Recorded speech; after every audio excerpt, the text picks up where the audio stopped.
So, good day sir. Ito na Raven Kyle from BIS IT 3D. So, for today is, I will demonstrate a VLSM subnetting table. So, the first is number of hosts. Then, ang unang lalagay natin sa number of hosts is ang pinakamataas. So, 900 hosts. Lagyan natin dito, 900.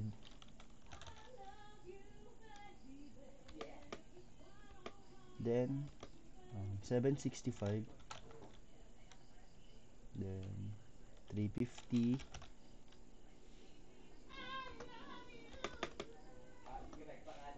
Next is 150.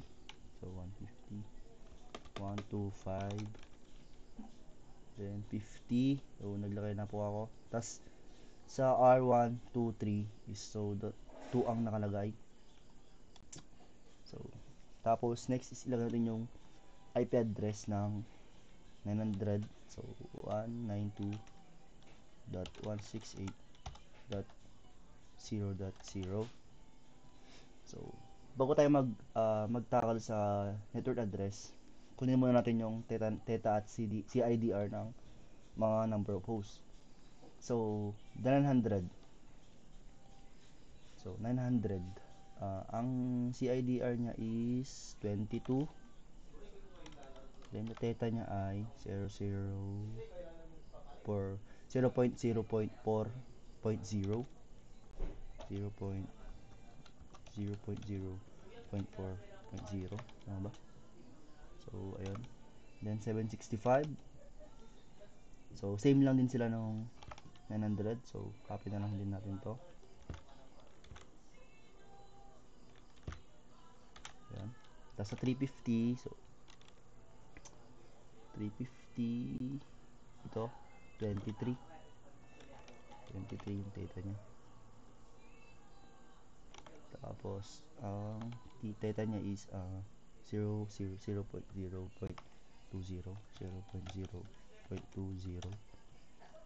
So 150 is 24. Tapos ang theta niya ay 0.0.1.0. Sa 125 naman is theta niya is 25. Ay, CIDR niya is 25. Tapos ang theta niya ay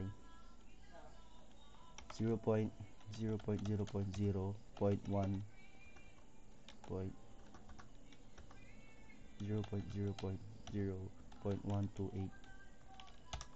Tama ba? Ayan. Then,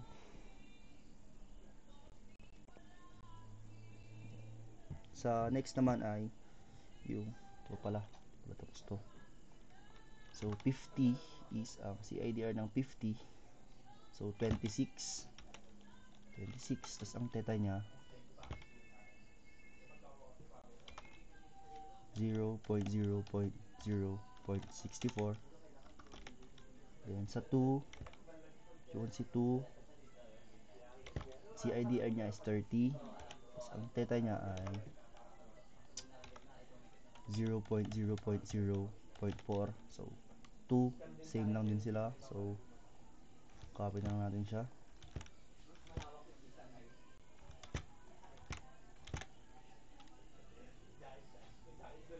So wait, sir, nag-chat.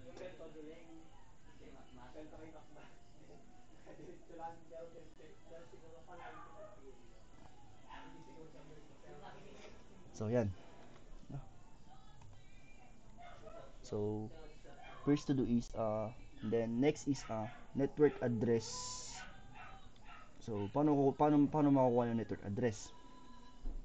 So first to do is copy natin yung 192.168. Copy natin yung 4 dito, 4.0. And then next is 192.168. So what's the next is pag-a-add natin tong 4 tsaka 4 plus 4 is equal to 8.0. Then 8 to rin 192.168.8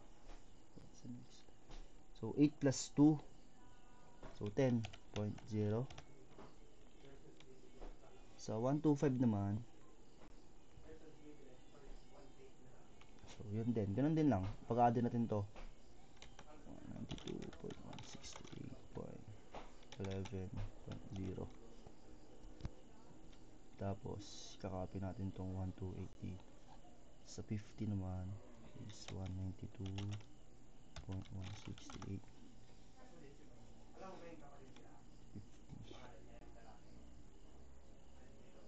2.68.11. Kinopy naman natin yan. Tapos, copy natin yung 128. Then, dito, 192.168.11. 128 plus 64 is equal to 192. Tapos copy ulit natin to, 192 168.11, and then 192 plus 4 is equal to 196. Tapos 192.168.11, and then 196 plus 4 is equal to 200. So the answer is 200. Plus, and the next is 192 168.11. 200 plus 4 is equal to 204. So yan.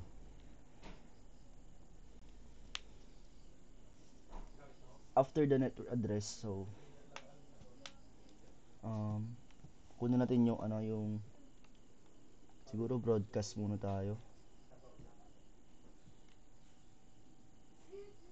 Hindi, after network address, so pupunta muna tayo sa sa may first usable. Tama, first usable. So gonna may script, sir. So, ito sa first usable, kunin lang natin tong ito. Tapos mag-add 1 lang tayo sa dulo. So, yun. Tapos kunin natin to. Tapos 1 din. 1. 1.1 is equal to 1. Tapos 11. So, mag-add 1 din tayo dito.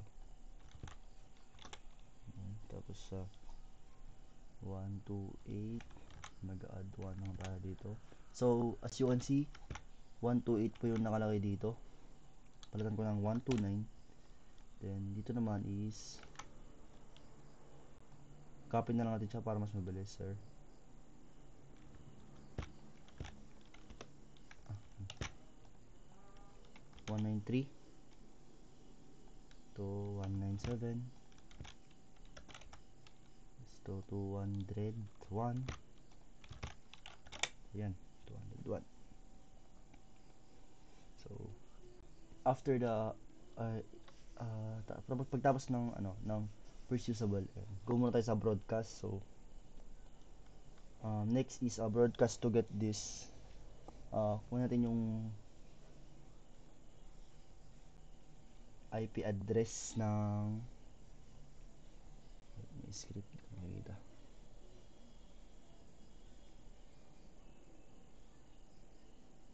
Okay. So broadcast naman is kunin natin to, tapos minus 1 natin to, tapos palitan natin ng 255. Ganun din dito, 7.255. Then ito magiging 9.255. Tapos yung next is 150 is magiging 11 to siya. 255. Tapos, itong 125 magiging 127. Hindi. So, wait. Yan na. Click na yung script. 127 nga. Tama. Tapos, higit natin yung ito. 191. Magiging 191. Tapos, ito 196. Magiging 195. 95. Tapos, ito magiging 200. 199. Bigla ng 255. Then, the next is 204. Ano ba? Wait. So, kunin natin tong first.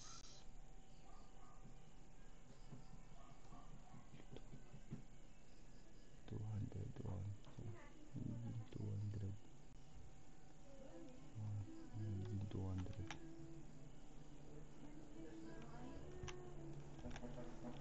203. Ito, kunin din to. 203, tama. So, after the broadcast, kung natin yung last usable cable, mag minus 1 lang tayo dito sa broadcast na nakuha natin. So, magiging 4. Magiging 4 lang din to. May script. 5, 4, 7. Ito. 2, 5, 4. 2, 5, 4 din naman. Tapos ito magiging 196. I think 196. So 196. Ito magiging 190. Kita mo ba? Mas usable is magiging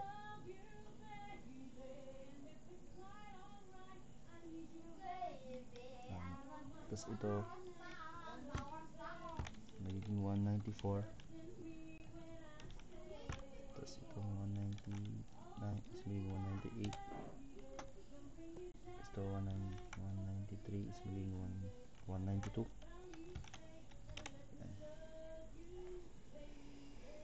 So the next is addressing scheme. So next is R1. Kunin natin yung FA00. FA.00. FA01. Then the SE 0.00.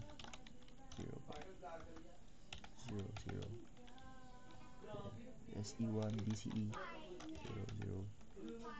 001. So wait, let me review this.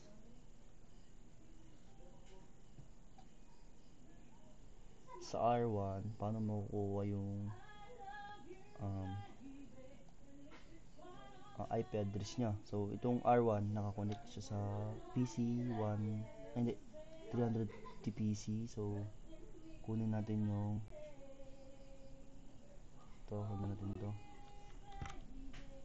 Mag-add 1 lang tayo sa kanya. IP address niya plus 1. So ito first usable IP address niya. Ito pala yung kukunin. Next is FA2 1250s. Tayo sa last first usable. The first usable is 11. Ito. Yan yung kunin natin. Then sa SE1, kunin natin yung sa SE, so ang meaning dyan is DCE or DTE. Ang kukunin dyan is yun yung last usable IP address natin. So kukunin natin dito is ito 194. So, sa SE001 naman, yun yung uh,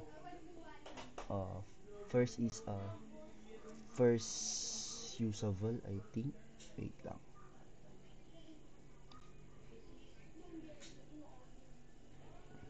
So, yun. First usable nga siya.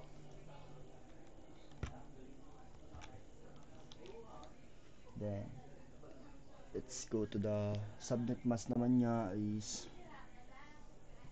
as you can see, yung FA0, 350 host, tapos 350 host, and 23 theta yung CIDR niya, 23. So, ang subnet mask niya is 255.255.254.250. 255.255.254.0.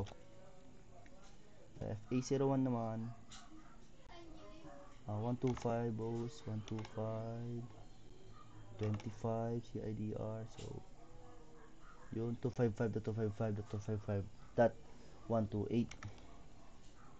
255.255.255.255. 128. Wait lang. FA01, FA01, 125, 25. Tama. 128.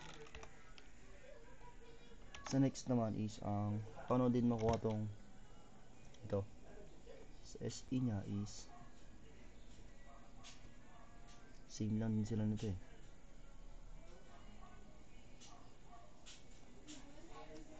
ECE. So, saan ba ito nakalagay? Sa 30 CIDR nito eh. 30 yun. 255. 255.255.252. So, copy na lang din natin shower. Same lang din sila nung same na din silang 30. So, yun din lang po yung subnet mask nya. Then, sa R2 naman po tayo. Copy na lang ulit natin.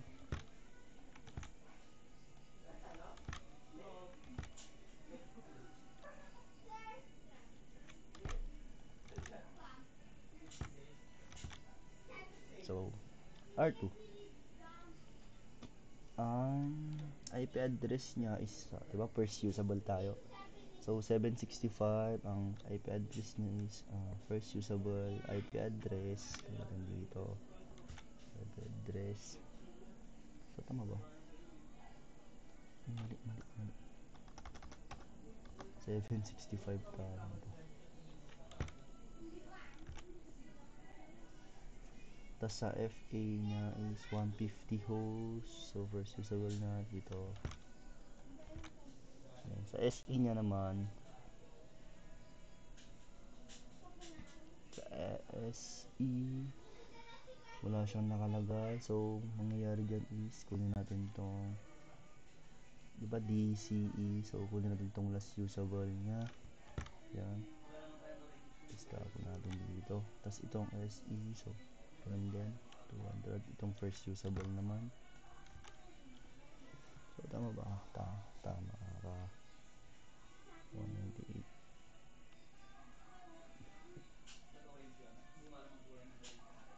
197. So, mali ito. 197. So, R2. First usable. Last usable itong SE. First itong isa. Okay. Tapos, let's go to subnet mask. So, first is FA01. So, nakaano siya sa 765 host. 22 yung theta niya. So, 22. So, yung 255. 255.252. 0. 255.252.0. Tama. Sa FA01 naman is 150 host. So, 150 host. 24 CIDR. Yan, 255. 255.255.255.0. Then sa SE naman is CIDR niya 30. So, same lang din sila no. Ito. kasi 30 lang din naman yan. So bakit 30? So as you can see 30, CIDR 30 is, hanapin natin yung 30 dito. So yun,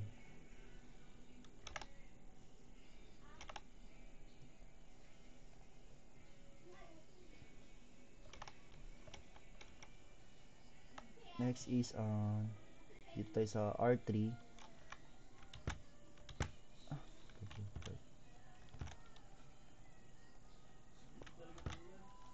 Copy ulit natin.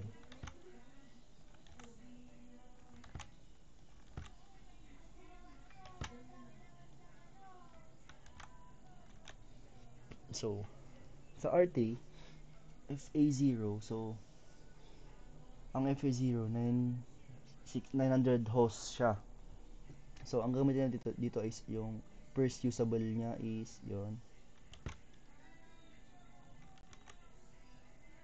What are doing? PC6R3 PC6 plus 50 hosts. First usable niya is 192. Ay, mali. Plus 30 plus usable plus first usable. Yan. Then the subnet mask naman niya is PC600 900 hosts 22 EIDR. Yes, subnet mask na yun 255.255.252.0. Then next is 50 hosts 26 255.255.192. SE nya is so the SE nya is 30 CIDR din lang siya. So same lang din po sila nung ito. Copy na lang natin yan. So bakit 30 ulit? So as you can see, the CIDR ng 30 is ito, tas ang subnet mask niya is ito. So same lang din sila. Sa PC, next tayo dito sa PC. So para makuha yung yung PC1, kasi wala namang PC0 dito, as you can see, wala namang PC0. So PC1 is ang kukunin natin dito is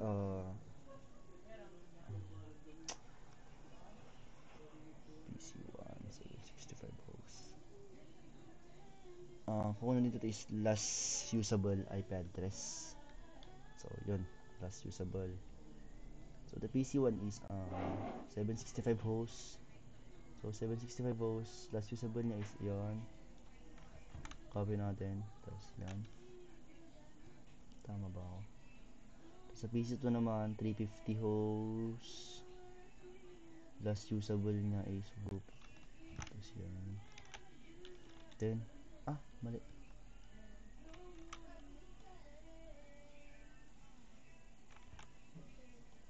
Wala pa tayo PC0. Tapos to 350, diba? 350 PC2 350, so last usable. Yan. And sa PC3 50 hosts, last usable ng 50 hosts is ito 190. Sabi natin yan. Then sa PC4 naman 150 hosts, 150 hosts, last usable niya is ito. So let's copy this 192.168.10.254. Tapos PC5 125 hosts, so last usable niya is ito. And PC6 900, last usable niya ito.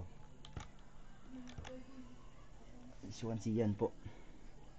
So let's go to the subnet mask naman po.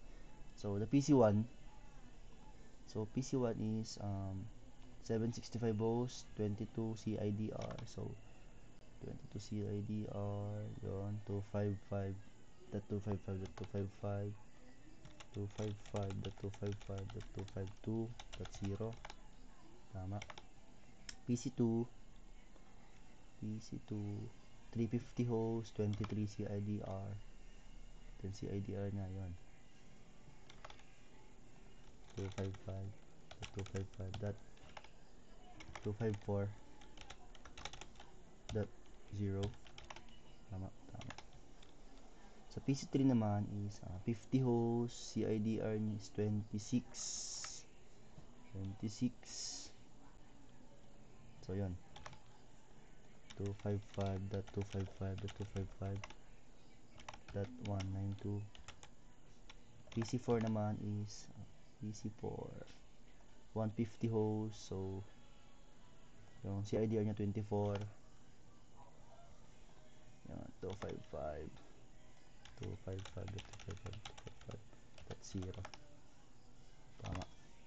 PC5 naman is 125 host, CIDR 25.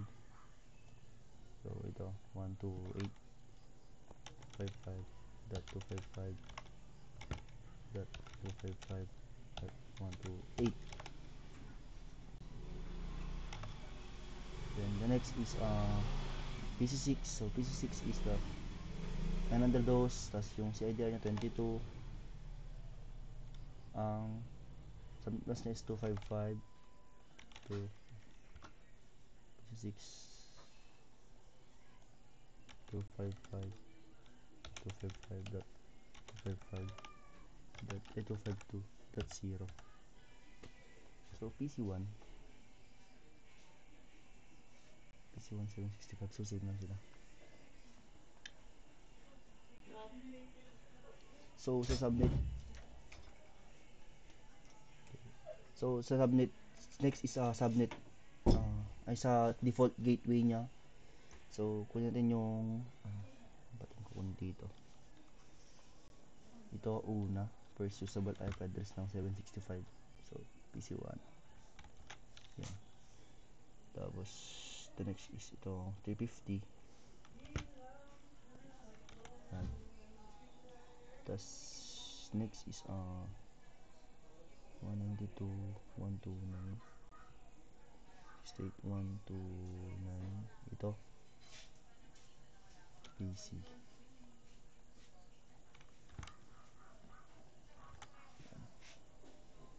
Tapos 192.168 PC4 150 host 192.168. Ito pala yung first usable niya. Yan.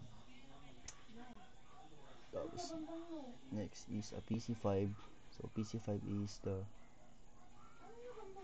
125 host. So kunin natin yung first usable niya. So ito yung first usable IP address niya. Yan. Tapos sa PC6 naman is PC6 900 host. So first usable niya is ito.